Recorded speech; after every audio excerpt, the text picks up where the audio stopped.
Nakurog akong mga tuhod saka sa damba pa yung sa ibabaw. Muto sing naligyas ko sir.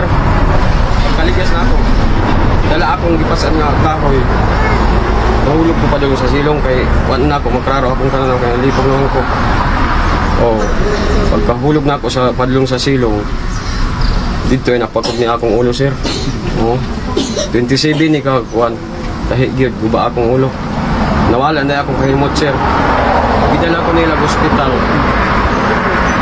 Wala namang gid sir. Di mangyapon, wa mangyapon ma-suportay og insakto nga tambal kay tungod lagi lisod dire. Nya kadto pong tagiya sa kahoy nga akong gikargaan. Wala man pud kaayo mo tabang sa kuha. Di na ka pauli na lang gid ko dire.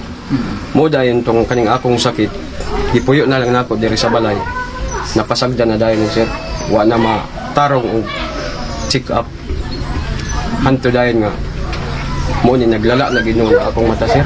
Pinaoton ta nga akong naamoy kalingawan o muangay mo sa akong talent, pwede nga inyo kong duulon aron usapod nga makatabang sa ako kay wa na gid ko lain panginabuhian. O gusto gani nako nga mag-apil-apil kog mga inana kontis-kontis pero apan lang kay lisod na ay ang akong anak usahay pod ila kong ikaulaw o akong misis pod mataha pod kay gunitan lang ko gusto akong kinsa tong sponsor sa ako ang nga maluoy kuan lang mo sa ako